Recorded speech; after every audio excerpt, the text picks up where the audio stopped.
Good evening, everyone. My name is Sister Maria Pascuzzi. I am the director of Spirit Alive. I know a number of you are joining us from other countries and time zones, and some registrants will be watching the recording because of the time difference or schedule conflicts. Whatever the case, I welcome all of you on behalf of the Sisters of St. Joseph of Brentwood, New York, to this third webinar presentation for our Sexuality and the Sacred series. Before I introduce our distinguished presenter tonight, please bear with me. I always have some announcements. So first one is tonight's webinar, as all of our presentations. I know many people write all the time, but I need to repeat, everything is always recorded and it will be posted on the Spirit Alive YouTube channel. Usually takes our tech assistant, Matthew, 48 to 72 hours to edit and post that. So please be patient. You can access the recordings by going to the Spirit Alive homepage, click recordings, and that will take you to the YouTube channel. Or you can just go into your browser, your Google search engine, and type CSJ Spirit Alive YouTube, and you'll be taken to that channel. We have a library of presentations that are there, and you just scroll down until you find tonight's or the one that you're looking for. If you'd like to have closed captioning, please find the CC icon on your screen, iPads on the top, laptops on the bottom, and you'll be able to follow along. If you have questions, please feel free to submit them in the Q&A box on your screen. So it's usually right next to where it says participants, and you can put those questions in anytime during the presentation. And of course, our presenter will answer as many as possible as time allows. Finally, and this is always a request, if you'd like to show your support for our program by donating online, you could do that at Spirit Alive. If you don't want to do it through Spirit Alive's online donation button, you can always make out a check and send it to Spirit Alive at the Sisters of St. Joseph, Brentwood, New York. So that's my spiel. Now I have the great honor of introducing tonight's presenter, Dr. Natalia Imperatori Lee, who is a professor of religious studies and chairperson of the Religious Studies Department at Manhattan College, right here in New York City. Dr. Imperatori Lee has a number of interrelated research interests.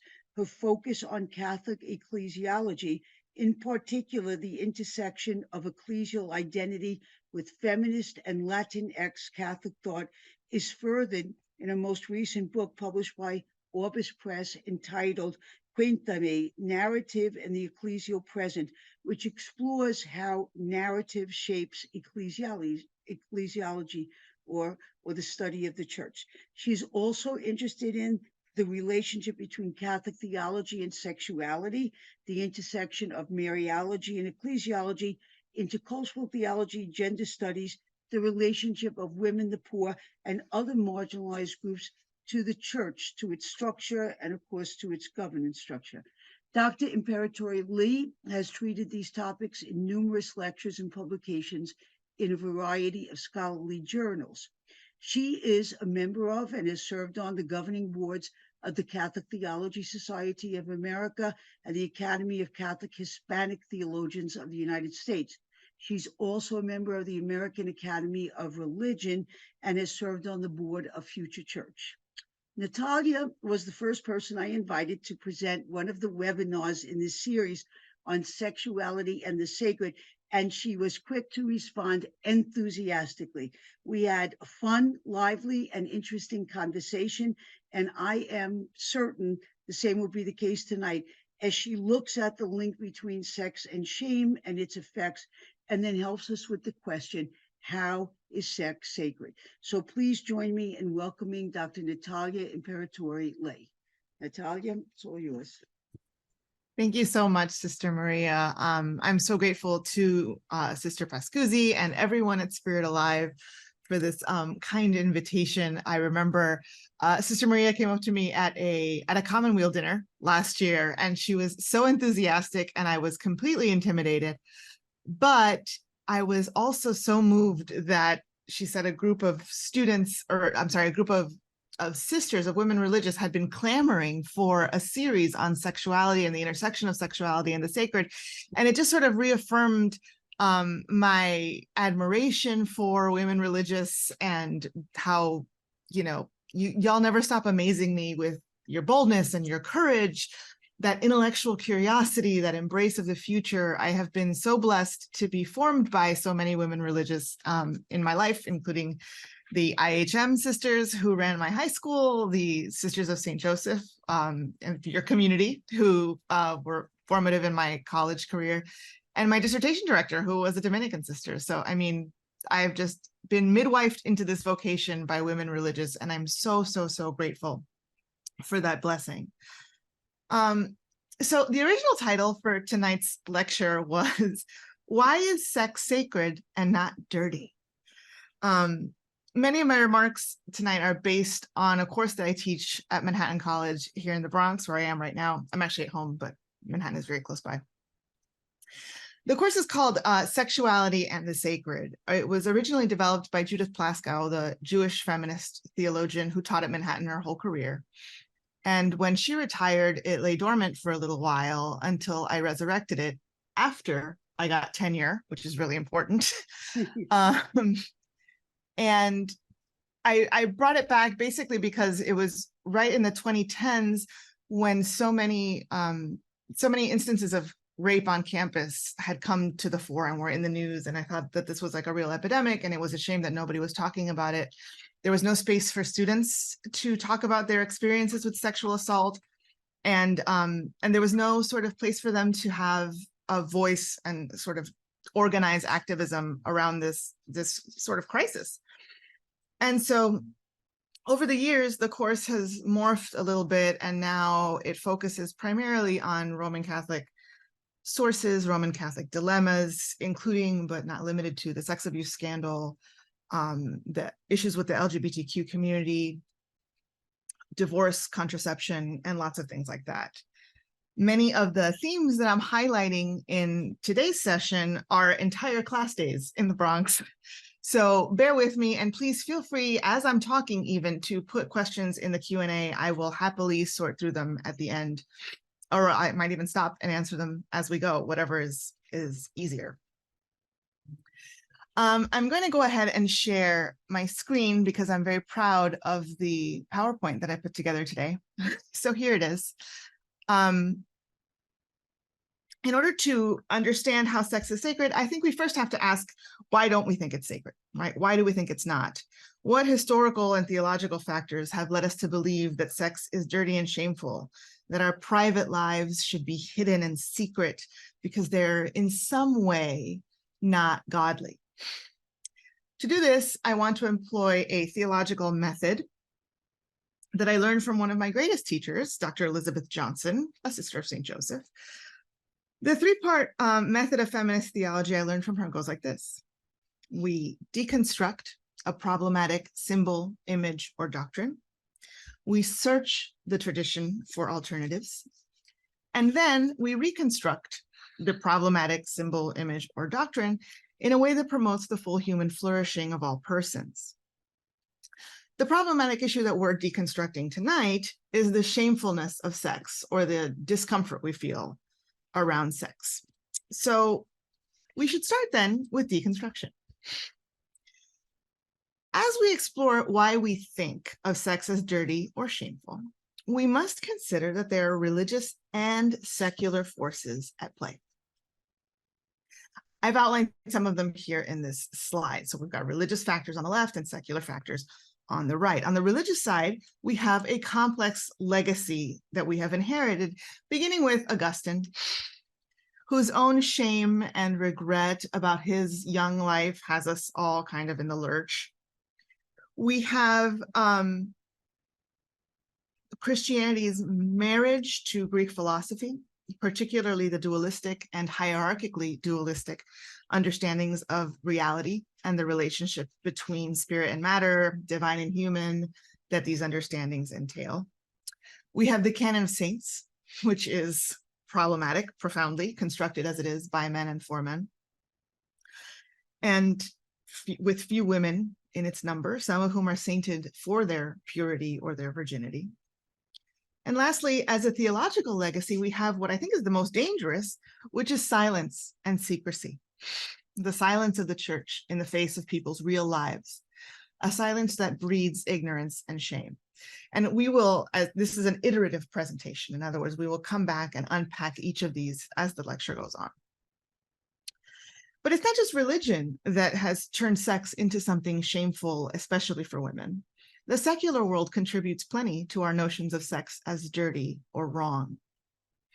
Consider the fact that women's bodies are criminally understudied, leading to profound ignorance about our physiology, our anatomy, our desire, our fulfillment, our pleasure. For too long, women have been characterized as fundamentally mysterious, but we're really only mysterious because nobody ever bothered to ask, to study, to learn about women's bodies. This ignorance produces anxiety, and that anxiety shows itself in shame about our bodies, about pleasure, about desire. Add to this the fact that we live in a patriarchal culture where rape is normalized, and again, we'll unpack that a little bit.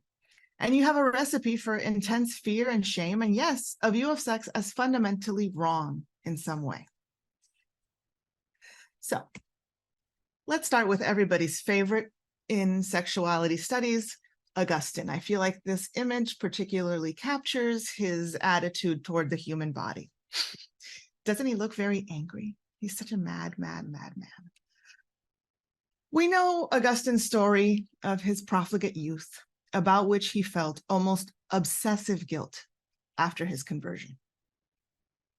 Chief among the sins for which he felt guilty was not abandoning the child and the mother of his child that he had begotten, but instead his guilt was for indulging his lust as a younger man. This obsessive rejection of his previous life of licentiousness, I think one author called it his feverish promiscuity, which is actually a great name for a band. That fueled a desire to understand, lust, and the Christian tradition has embraced his robust understanding of the ubiquity and irrationality of lust, as well as his uniquely sinful character ever since. Keep in mind that for Augustine, in Eden, sexual arousal would be obedient to the will. In other words, it would not be involuntary. And thus, arousal, particularly for men, would accompany only the desire to procreate and then subside. It would be entirely under the control of a human will that was conformed in Eden to God's will. But after the fall, which as we know was catastrophic for Augustine, not only can humans no longer choose between good and evil, they cannot help but choose evil, right? As Bernie McGinn taught us at the University of Chicago, we went from a state where we could choose good or evil, right? Posse peccare, posse non peccare, to a situation that is so grave, our desires are so distorted, so far from God, that it's non posse, non peccare. Right? We cannot help but sin. For Augustine, that sin is primarily located in sexual desire. We can spin out the consequences of this understanding of sexual pleasure, desire, or arousal as uniquely sinful throughout the history of Christianity, or Catholic Christianity. But I want to stick to just a few examples. Right? The notion of higher and lower states of life, for example, where virginity is prized, celibacy is lionized, this privileging of the ability to go without sex, right? To not be subject to lust, as opposed to, say, going without food or water, which we don't necessarily respect in the same way, leads to such consequences as marriage being defined as a haven for lust, right? So marriage becomes a kind of garage where we store our lust. And this is from the first letter of the Corinthians, chapter 7, right? That it is better to marry than to burn. The idea that our lust, because it is so overpowering and it is so dangerous and it is so all-consuming, we need a place to put it. And so those of us who can't hack a life without sexuality, without sexual expression, without sexual desire or fulfillment, can settle for marriage, rather than seeing it as a vocation that is sort of on a par or just one of many options that are before us as humans, as Catholic Christians. We see it as a sort of concession to sin, a way to make our sin more palatable. We don't do that with food. We don't do that with water. We don't do that with shelter, right? Or at least not anymore. It remains that marriage as a place where we can sort of park our sinful sexual nature is a nice sort of middle ground, but it remains better, higher even, to be pure and virginal and almost Edenic, like Eden, in our freedom, in the freedom of the celibate from unplanned, unsummoned lust. Besides Augustine, we have to contend with a framework that informs so much of Catholic theology. And here again, I'm indebted to Sister Johnson for teaching me this in 1996. A dualistic framework, right? A dualistic framework that is not just a separation of the world into two, but is a privileging of one of those over the other. So I'm going to move to my next slide, and you can see over here the hierarchical dualism is on the left. Hierarchical dualism is a paradigm that divides the world into two, where one side is infinite, and that is over and against the finite. The spirit is over and against the flesh, the intellect over and against passion and emotion. The dominant is over and against the submissive. And in that paradigm, now we're getting to the problematic part, the male is aligned with that first column of all of these things, and the female with the second, right? Where the male is aligned with spirit and the female with flesh, where the male, here comes the real problem, is aligned with the divine, and the female is aligned with the human or the non-divine. It is clear in this framework which side is privileged, right? Which side is on the top of the hierarchy, the divine, the infinite, the spirit. But let's not overlook, that not only is that the side that maleness is on, but that by putting these things on the divine side of the equation, what are the things that are devalued? Flesh, right? Creation, emotion, passion, nature. You can see how we get into a situation like the climate crisis. All of this is connected. Even to this day, sometimes I will ask my students, when you die, what goes to heaven? And I mean, the 20 of them who still remember this from CCD, so many of them are unaffiliated. But the few of them who do still have this kind of Catholic programming, when I say, okay, well, when you die, what part goes to heaven?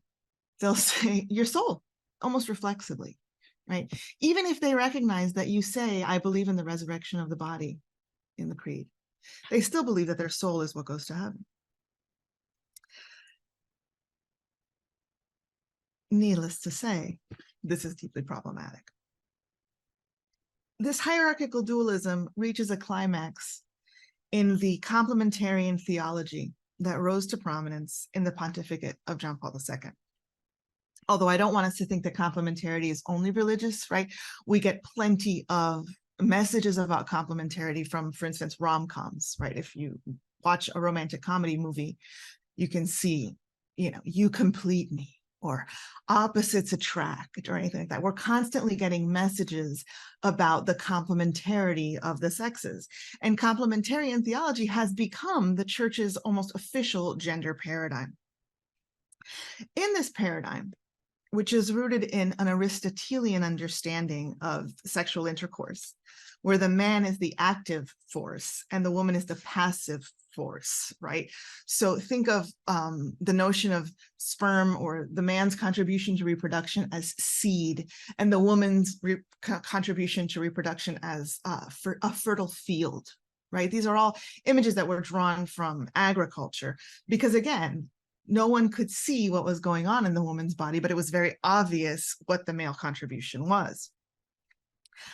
Nevertheless, this theory of reproduction, right, the homunculus theory, where every sperm contained a whole little person, right, a whole little human being that was then planted in the woman, even though we don't believe that that's how reproduction happens, right, we quite frankly know that that's not how it happens. Nevertheless, the language remains, right? Many students of mine and myself learned about how do you get a baby, right? The answer was, well, the dad or your dad or whatever plants a seed inside the mom, and the mom nurtures the seed, et cetera, right? This is profoundly problematic because that's not how reproduction works, which we'll talk about in a little bit. In this complementarian framework that is, again, derived from this notion of men being the active principle and women being the passive or receptive principle, biology becomes destiny, right?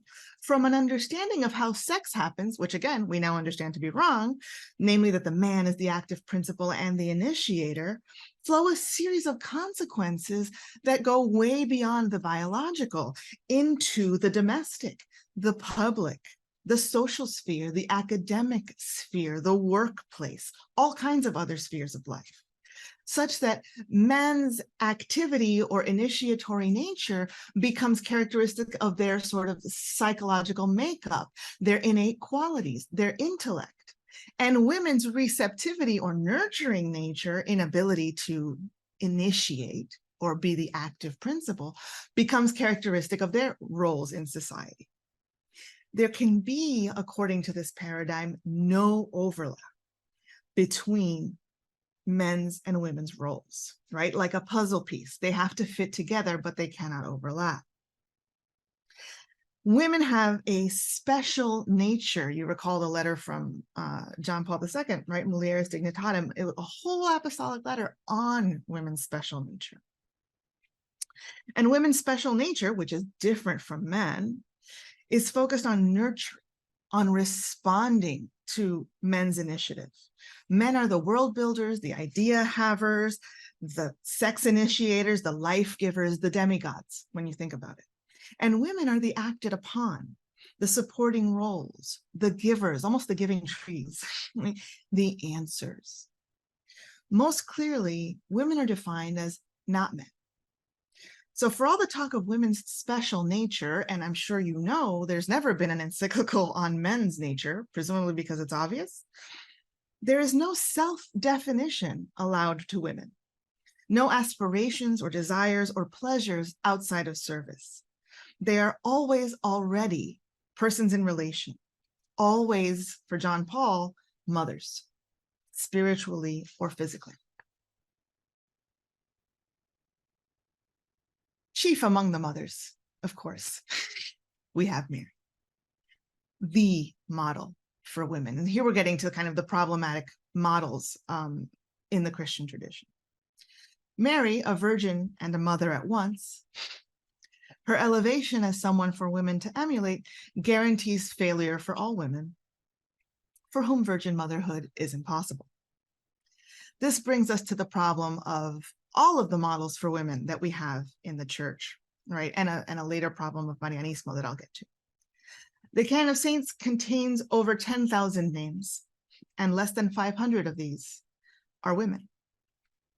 Among those are women who were, quote unquote, martyrs for purity, who chose death over submission to sexual assault, like Maria Goretti. Maria Goretti, who at age 11, that is a 5th grader, died at the hands of her would-be rapist, and whom the church elevates for her defense of her purity. I believe it was Molly Wilson O'Reilly who wrote in Commonweal that the church is sending the message that they would rather a woman die than survive a sexual assault. There are two things at work in the problem of the models we hold up for women. The first is the reliance on purity and virginity as that which gives women their value or more value. And we'll talk in a little bit about how purity culture and rape culture feed off of each other. But Catholics love purity for women, especially here in the United States. We're really, really into purity. So much so that the Catholic Church celebrates Mary's perpetual virginity, antepartum, postpartum, and even in partu, right? So that's before giving birth, after giving birth, and even while she was giving birth. We revere Mary inviolate.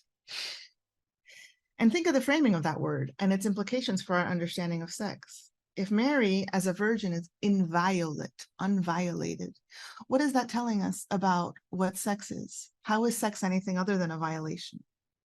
How is it anything other than an intrusion or an act of violence? Surely the magisterium would say, of course it is not. That's not what we believe about sex, but words matter.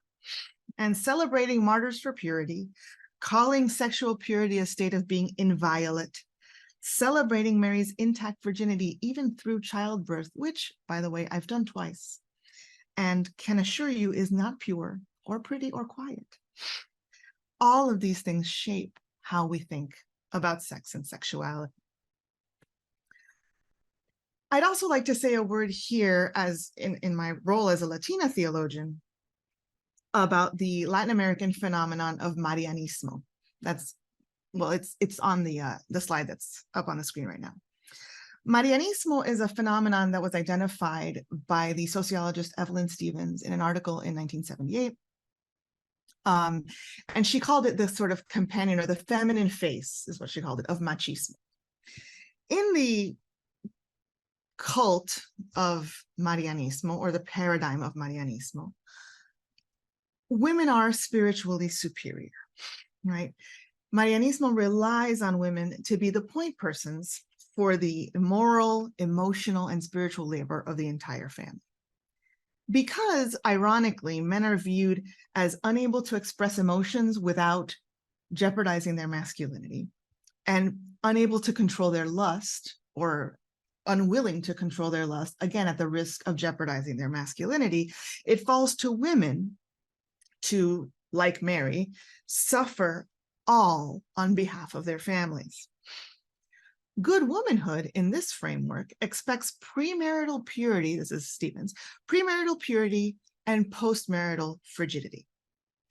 Women are additionally tasked with elaborate rituals of mourning the dead.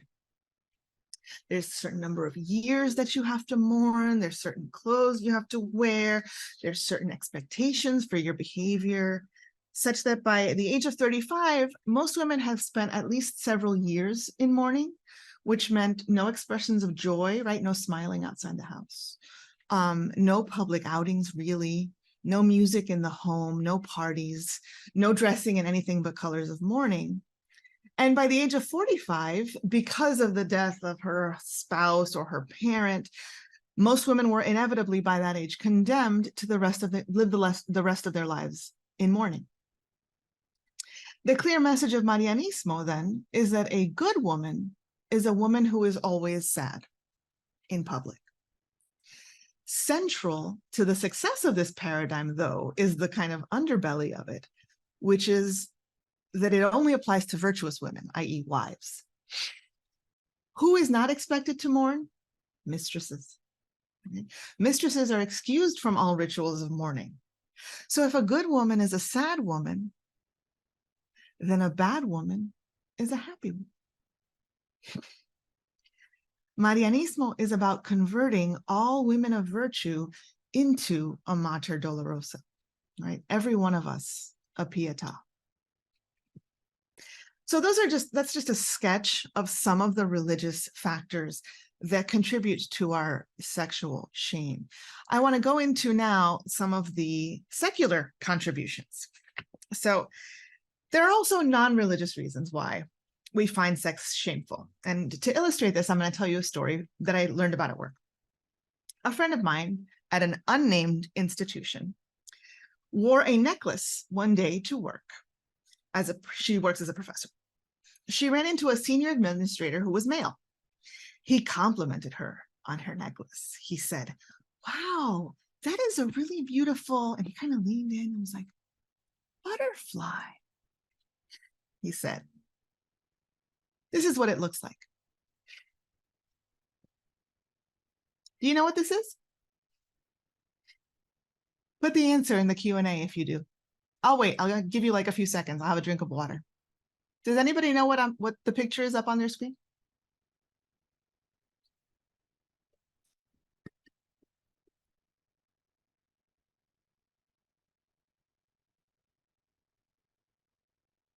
Helen Wolf has a good guess. She said vagina. Another vote for vagina. A wishbone.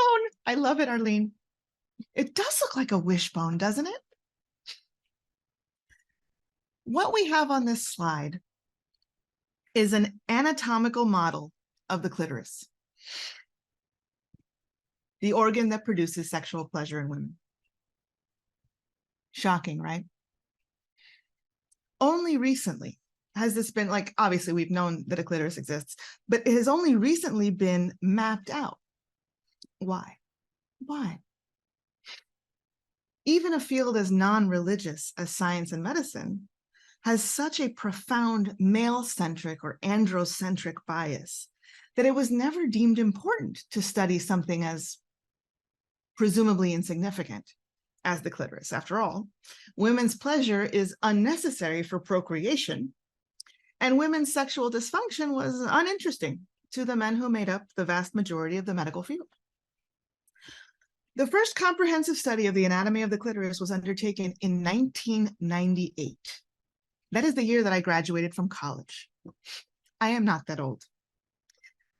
It was only in 2005, the year my firstborn child came into the world, that the clitoris was studied under an MRI for the first time.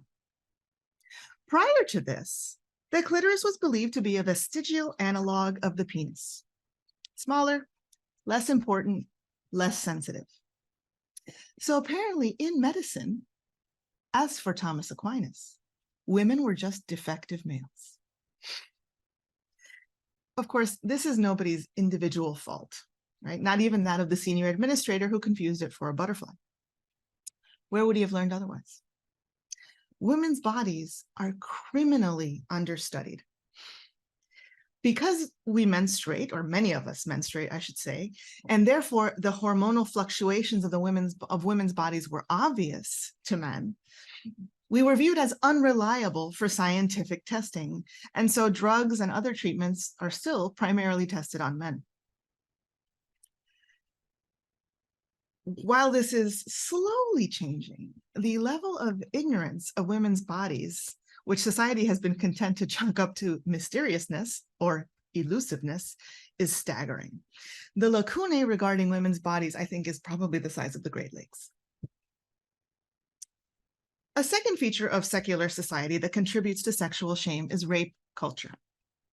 Now, I used to think this was a very problematic phrase because I think that the word rape is one that provokes a really intense emotional reaction in people, myself, my students certainly, and it seemed excessive to be throwing that word around, or that we were cheapening the word by throwing it around. But honestly, rape culture is simply the understanding that without sufficient precautions or deterrence, it is in men's nature to rape women. So here is how Ruth Everhart, the author of the Me Too Reckoning, which I'll show you all these books at the end.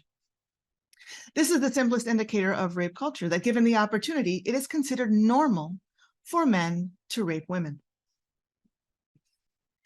Unless women put up certain barriers, right? Wearing modest clothing, staying indoors, going out only in groups at night, not wearing headphones when you are jogging, having your keys out at the mall. Surely your mom has told you all of these, right? Or you've been made aware of these ways to be safe, right? Safe from what?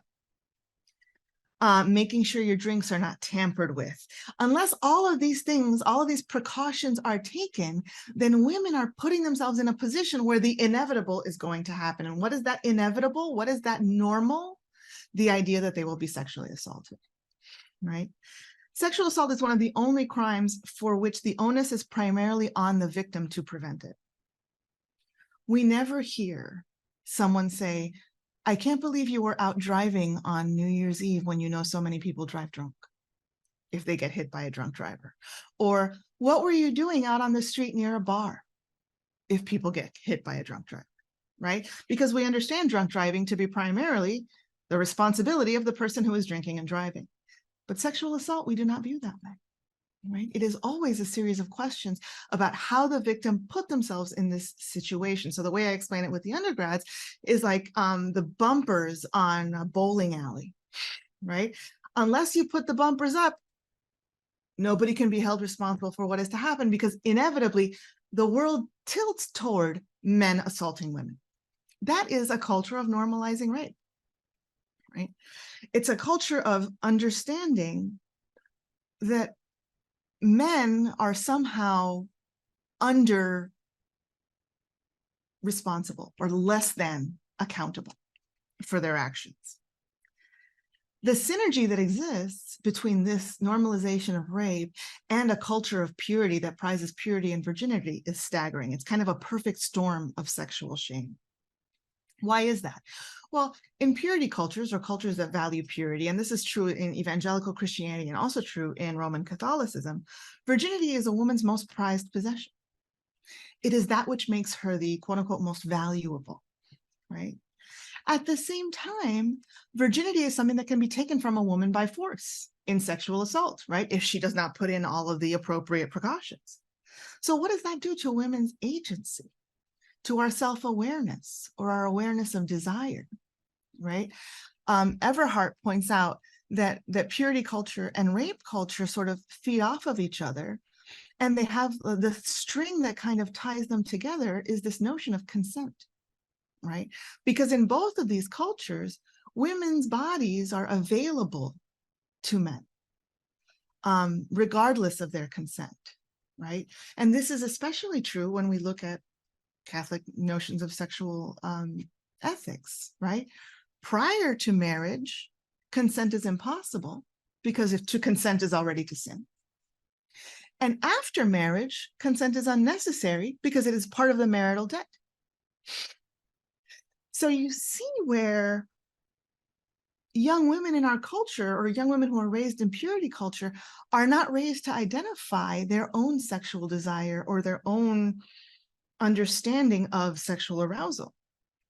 As the sexual ethicist Megan McCabe, also a graduate of Fordham, notes in an article about rape culture as a social sin, young women are socialized merely to want to be desired, such that even their sexual, like they don't know what they want, because 9 times out of 10, young women, this is a study of college-age women, are talking about wanting to be wanted, right?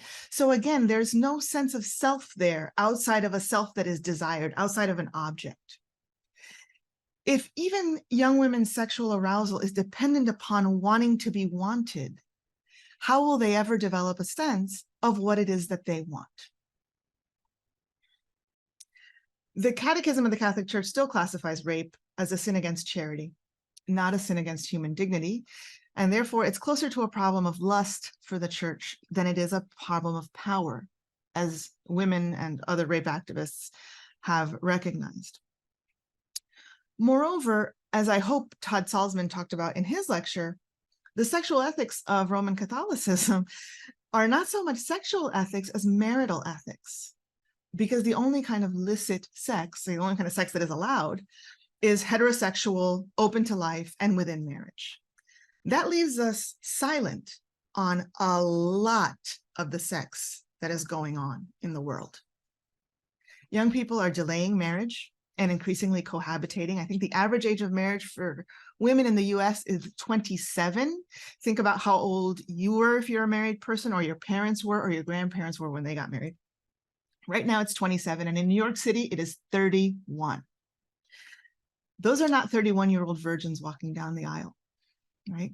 But by limiting the sex that is allowed, and therefore the one that we talk about, to married sex, the church has made a choice, right? It is choosing a ministry of silence, and implicitly a blanket ministry of shame toward all the other kinds of sex that is being had.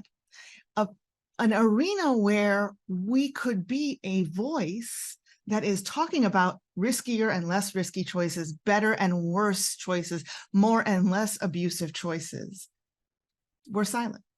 We're just leaving people without, young people without any kind of guidance. So that's the deconstruction part. And I apologize that it's taken so long, but it really is, necessary. So the next thing that we really need to do is to, oh, here we go, right? If the church's sexual ethics is limited to marital ethics, then we've chosen a ministry of silence to people's sexual lives, right? The LGBTQ community is left out of this because we do not sanctify their marriages. The young people are left out of this because premarital sex is just wrong, right? There's no levels of wrong or goodness or badness. There's no relational understanding. There's no context, right? It's just always bad. That's a ministry of silence. So let's talk about searching the tradition, right? The second step in our method. We have a lot of good resources for reclaiming sex as sacred. The first is biblical, right? We have tons of biblical inroads. Genesis, the first chapter of Genesis, right? We are all created in the image of God, male and female. All of us, all human beings are created in God's image. We bear the mark of our Creator within us, right? That means our bodies too, right? Not just our souls, our spirits, our minds, whatever part of ourselves we consider infinite, but all of us, right?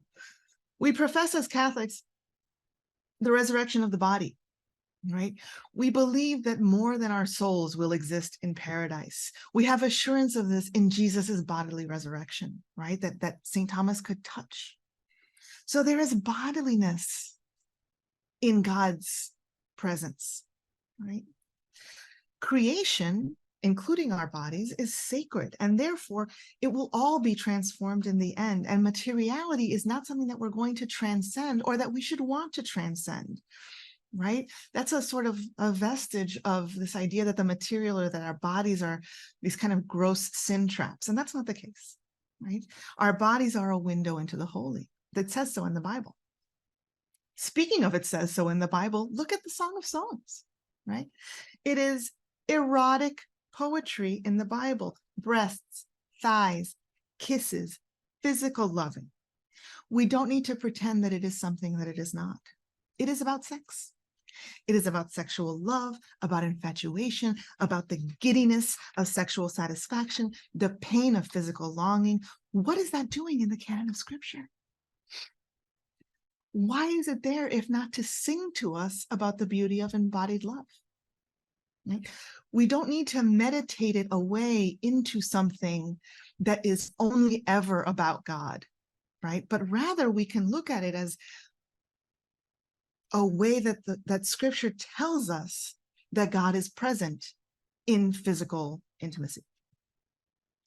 We also have, and I believe again that there was a whole lecture on this earlier, the tradition of medieval mysticism, right? Think of Catherine of Siena wearing Christ's foreskin as a wedding ring. I mean, you should hear the undergrads. You should see them when I tell them that story. It's pretty intense. Or the image that is on this slide of Saint Teresa in ecstasy, right? The many mystics that write about Christ the bridegroom, right? And this sort of marital love between the mystic and Christ, that is not without a sort of physical dimension, particularly if we understand sex or physical intimacy as a kind of vulnerability, a source of joy. Secondly, and I'm hopping around to number 4, and then I'll come back to the others. Science is a source that we can mine. Science is shifting our understanding of sex. We're moving away as a society from a gender binary and toward a spectrum of gender expressions. Maybe you see this in your children, your grandchildren, your great nieces and grandnieces or nephews. Similarly, we've come to understand sexual reproduction as something that occurs with input, not just genetic input, but other kinds of input from both male and female, both sexual partners.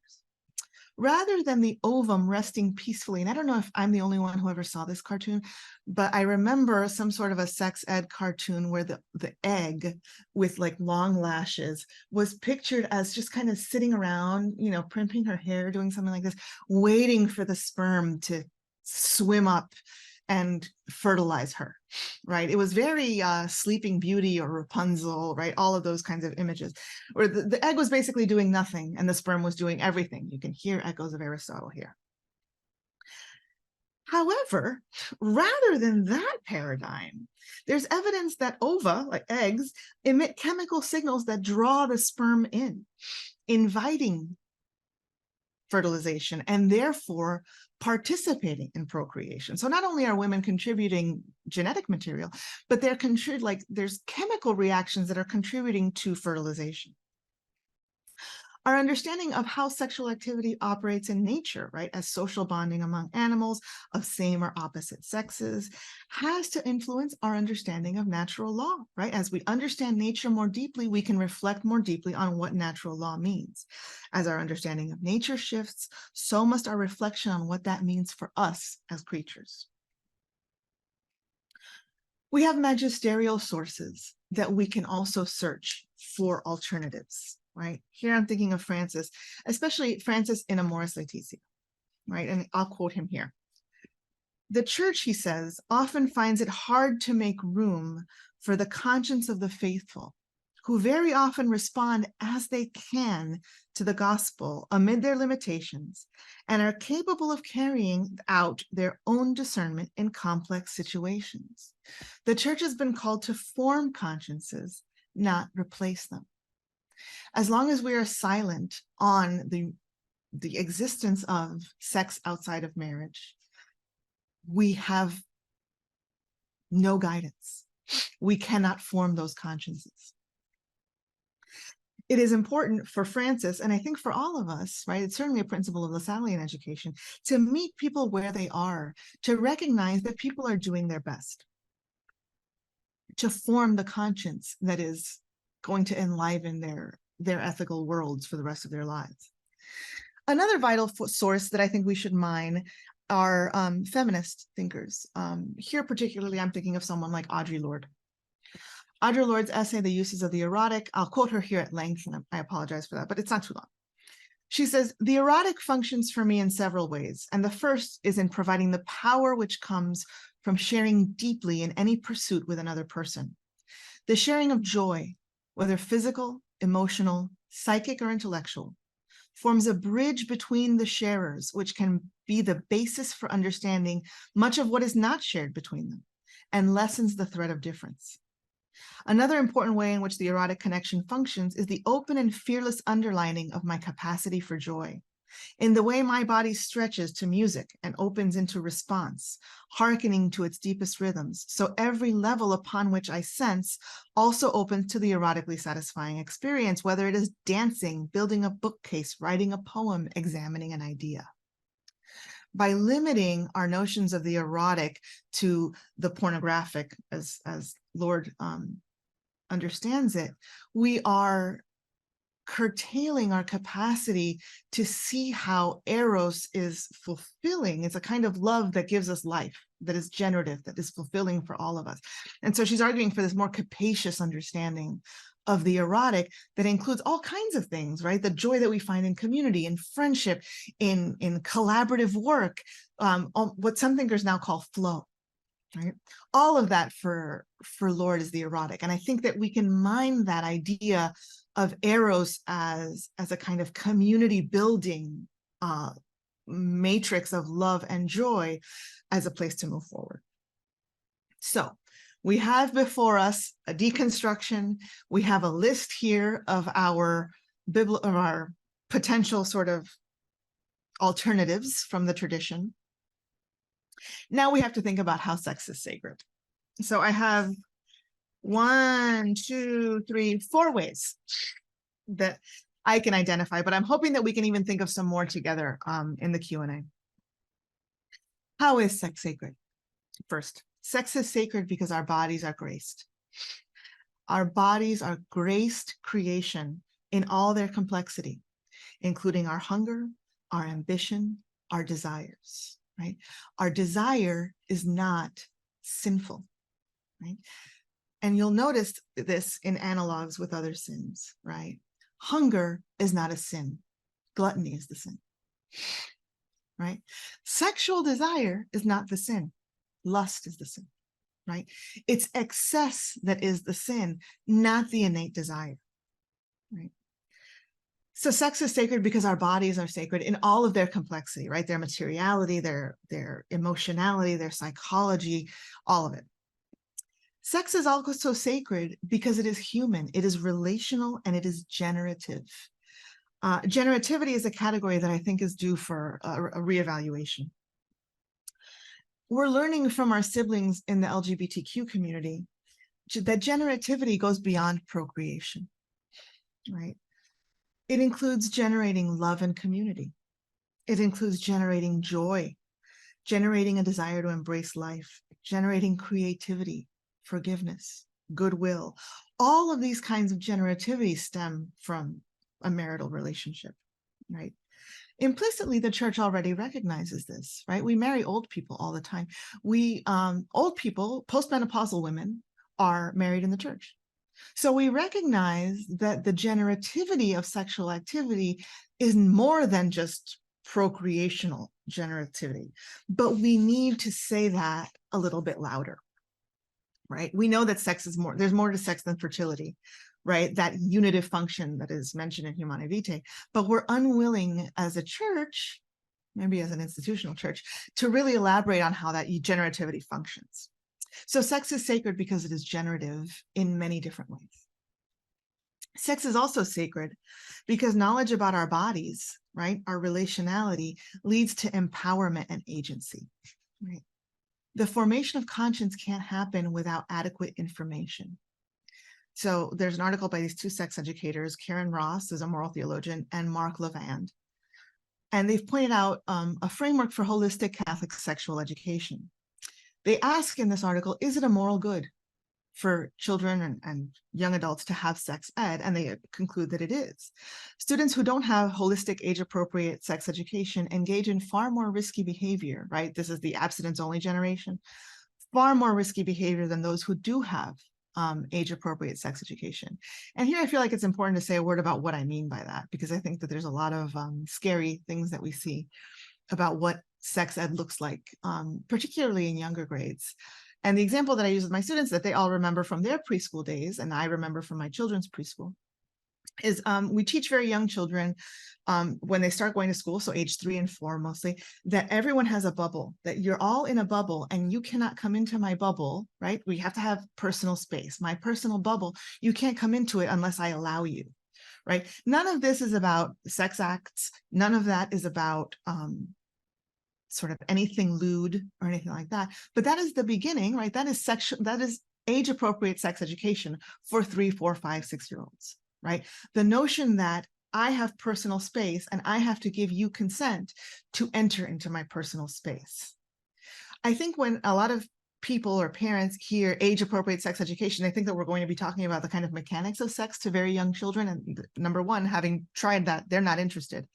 And number two, there are lots of ancillary skills that go along with holistic sex education that include bodily autonomy and sort of personal ability to decide who and how you are interacting with other bodies. That is a very important sort of first step. Our conscience, which our church believes must be obeyed even in the face or even against ecclesiastical authority, is sacred. And so we have a sacred obligation to form those consciences with as much accurate information as we have, right? Knowing about consent, knowing about boundaries, and eventually knowing about pleasure is therefore sacred. And lastly, sex is sacred, I think, because our human vulnerability is a place where God lives. Right? One ethicist, I think her name is Karen Labash, outlined a sexual ethic for single people. And the criteria she names is appropriate vulnerability, that we have to be attuned to the level of vulnerability that we are engaging in with another, and whether that is appropriate given our emotional intimacy and availability and things like that. I think one reason why the sex abuse scandal in Catholicism was and remains so horrific is because it took advantage of some of the most vulnerable, right? Children. We believe that God is on the side of the vulnerable, that God is uniquely present in the vulnerable. And our vulnerability is very much in play in sexual intimacy. God lives there. right? As even the mission of Spirit Alive says, right? Vulnerability is a place where we come to know God. So that is sacred. If you are being vulnerable with an other, you are entering into a sort of sacred space.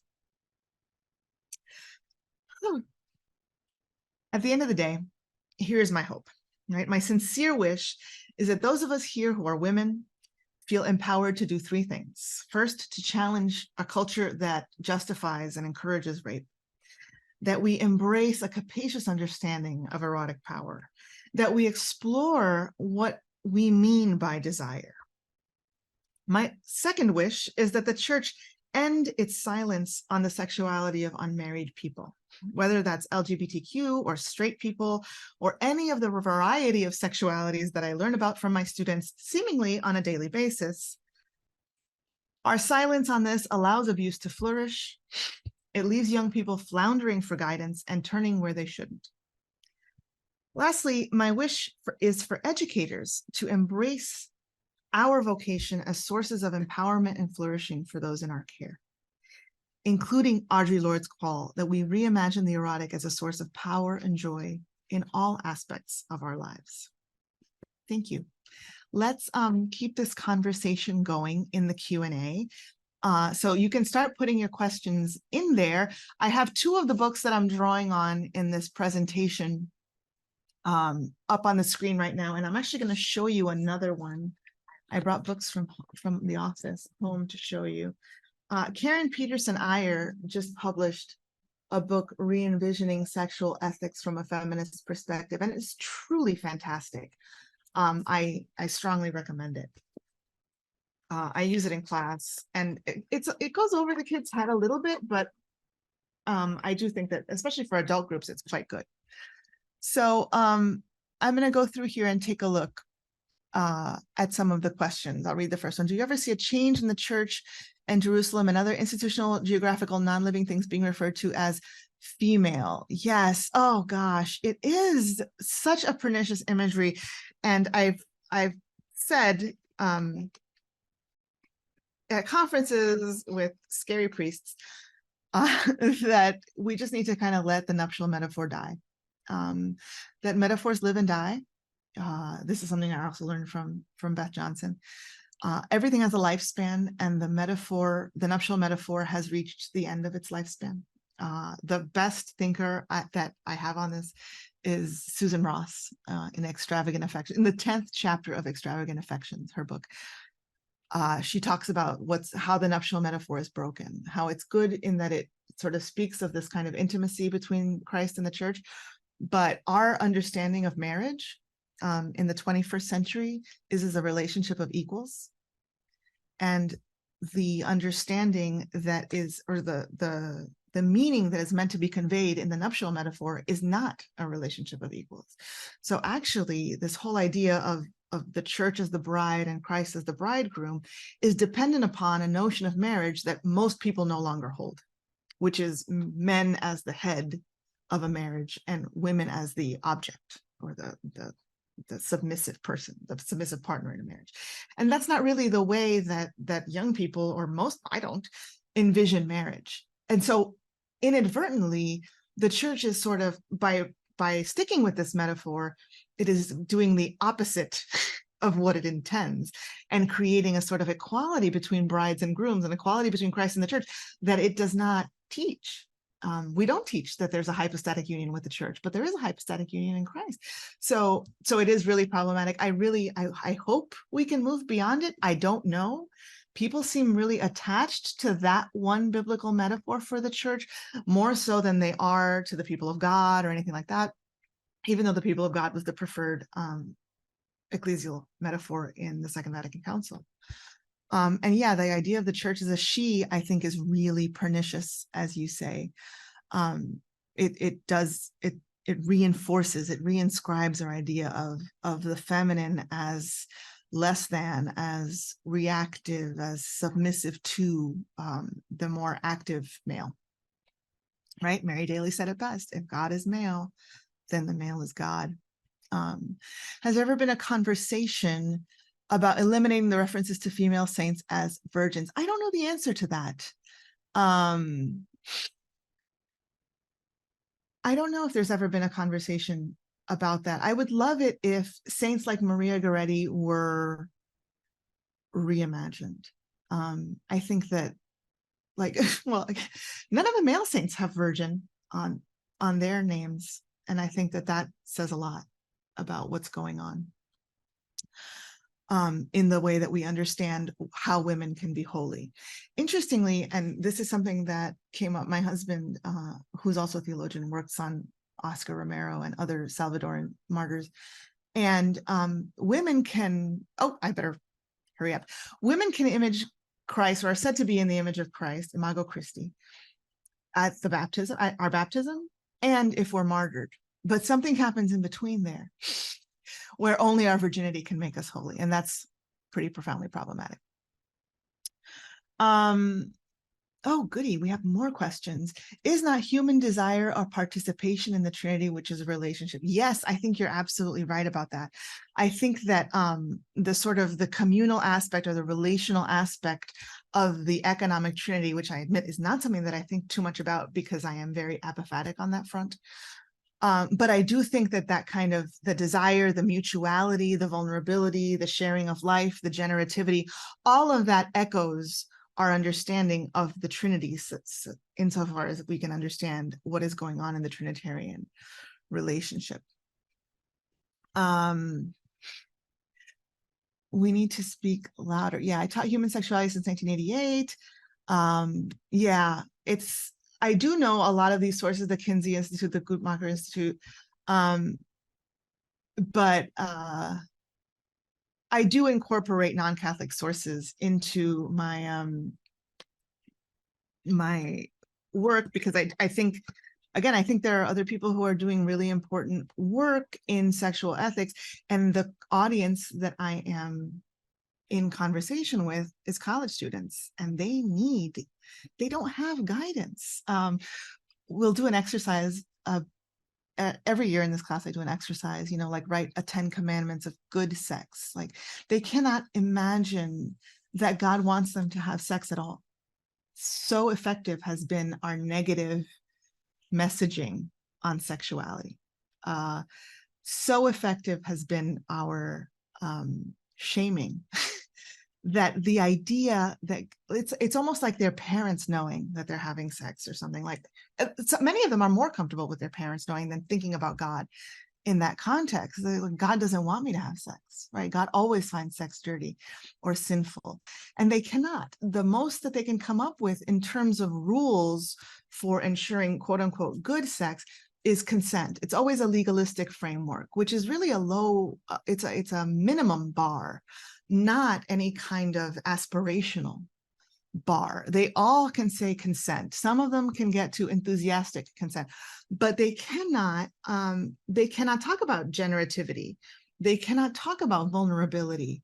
They have very limited vocabulary for appropriate intimacy and power relations and things like that.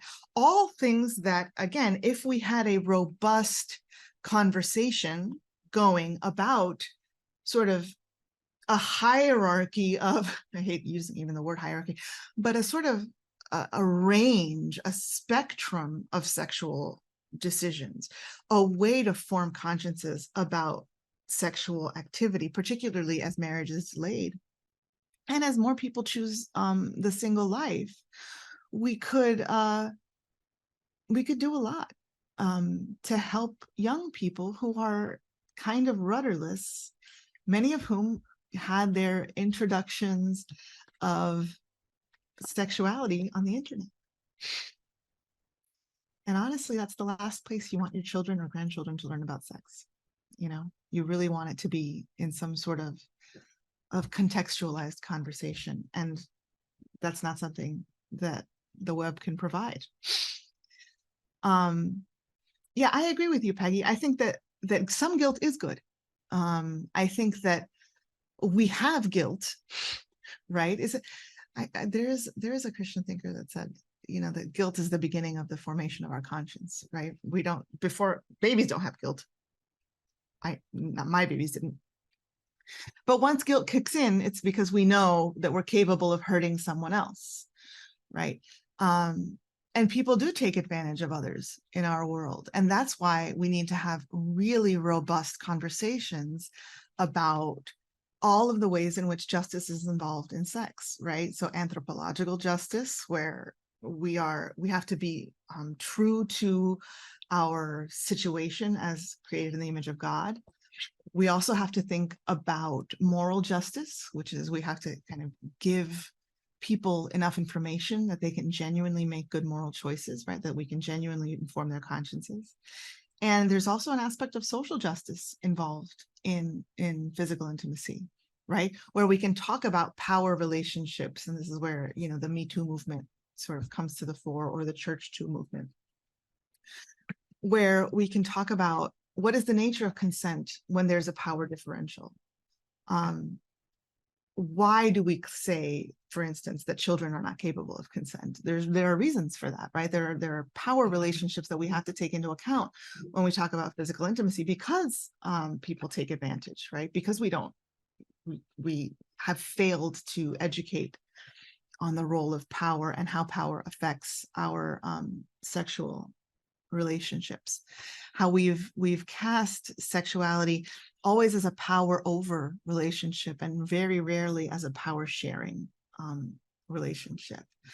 I want to also highlight Donna's question here. I'm sorry, I can't pronounce your last name, but I'll try because people do it to me too. Zoroasti. That pernicious is the notion of complementarity. Absolutely, 100%, right? The idea that men are from Mars and women are from Venus, that men are X, so women have to be Y, etc., is really limiting. And it's not just limiting for women, right? It underestimates and imprisons men. And it completely disregards anyone else on the gender spectrum. But it really sort of locks us all into these boxes that are constraining and suffocating, right? Where men are not allowed to have emotions that are not anger. Men are not expected to nurture, or are somehow denigrated if they do take on a nurturing role. That is a profoundly problematic understanding of sex. And again, I mean, this is like 1970s feminism, the idea that biology is not destiny. But we're doubling down on that, or at least the institutional church doubles down on that pretty repeatedly. And that's to the detriment of all of the members of Christ's body, not just the women, Yeah, so are there any other questions? We have until 8:45, which gives us, 7 more minutes? I am happy to talk more about any of these things, to show you more books. So I showed you Dr. Peterson Ayer's book. A second text that I use in class is this. This is by Nadia Bolz-Weber, is a Lutheran pastor. She wrote a book called Shameless, and it is also about sort of a new sexual ethic that moves away from shame, but she's using a Lutheran framework. And this is the book that I quoted kind of at length here, The Me Too Reckoning. Ruth Everhart is an evangelical, I believe or maybe she's Presbyterian, I don't remember.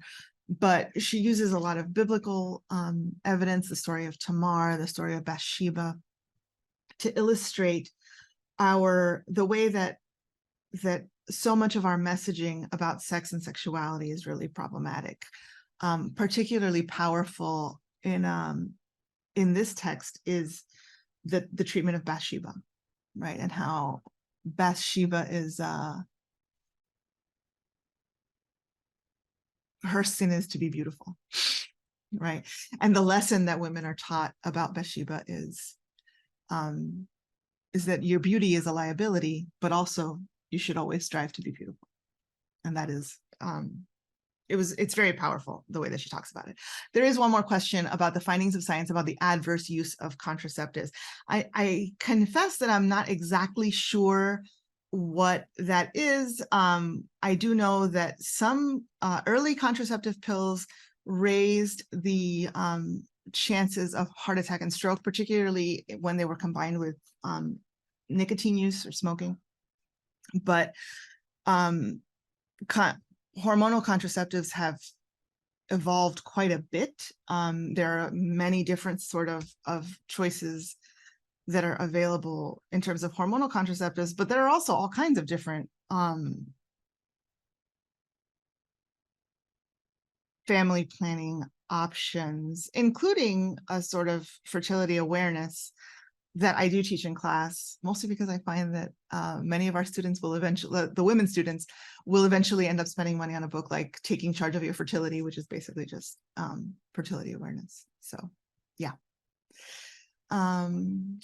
Do I see the LGBT movement as a freeing of constrictive gender roles? Yes, and Amadeo, there's actually a great little, very short essay on this by Rebecca Solnit, who is not religious. I believe she's an atheist. She's a writer out of San Francisco. And it's in a book. Rebecca Solnit is the writer who coined the idea of mansplaining, which we all love. The essay is called In Praise of the Threat, and it is in a tiny little book. Actually, I'll write it here. In Praise of the Threat, Rebecca Solnit. And it is in the book, her book is Men Explain Things to Me, is the name of the book. And it talks about that. It talks about that the threat of equal marriage or same-sex marriage wasn't a threat about the threat that it posed to traditional marriage is the idea that one person, that the gender roles are no longer viable, right? That in traditional marriage, what was reliable was that the woman was the object and the man was the subject, that the woman was essentially the person who was expected to do all of the labor of the marriage and men were expected to do none. And by having two members of the same sex in a marriage, those roles were no longer clearly defined. And that's what the threat to traditional marriage was. And so Solnit's whole point is that, like, shouldn't we be excited that those roles are being dismantled, right? That the threat to traditional marriage was exactly what women have been wanting pretty much all along. Natalia, I think you have time for like one more question. I think one just came into the box. Want to take that one? That was Anne just really liking the idea of praising the threat of the demise of traditional marriage. I think we can all get behind that if we're married. Yeah, this is wonderful. I'm so grateful to you. I think you kept everybody really alert even at this hour. Then I just want to go back to that, why we can't get rid of that, the bride of Christ thing.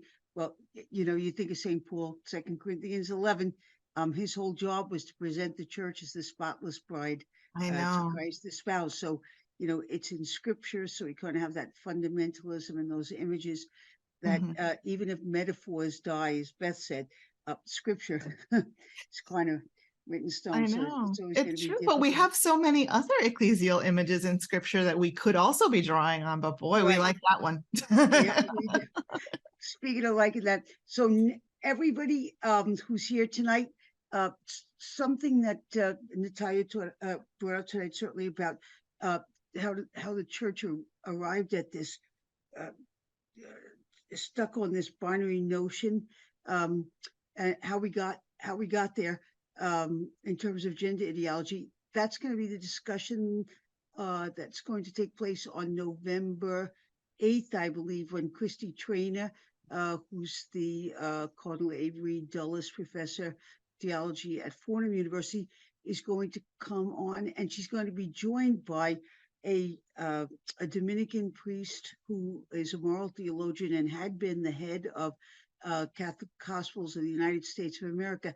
And that conversation is going to move us into questions about how that binary understanding really affects people in terms of healthcare, how they're cared for pastorally, but also physically. So I hope you'll join us next week. In the meantime, keep the spirit alive. Natalia, you delivered exactly as I thought, and I'm sure everybody is going to be looking for your books and articles. So good night, everyone. God bless. Keep the spirit alive. Thanks, Natalia. Bye.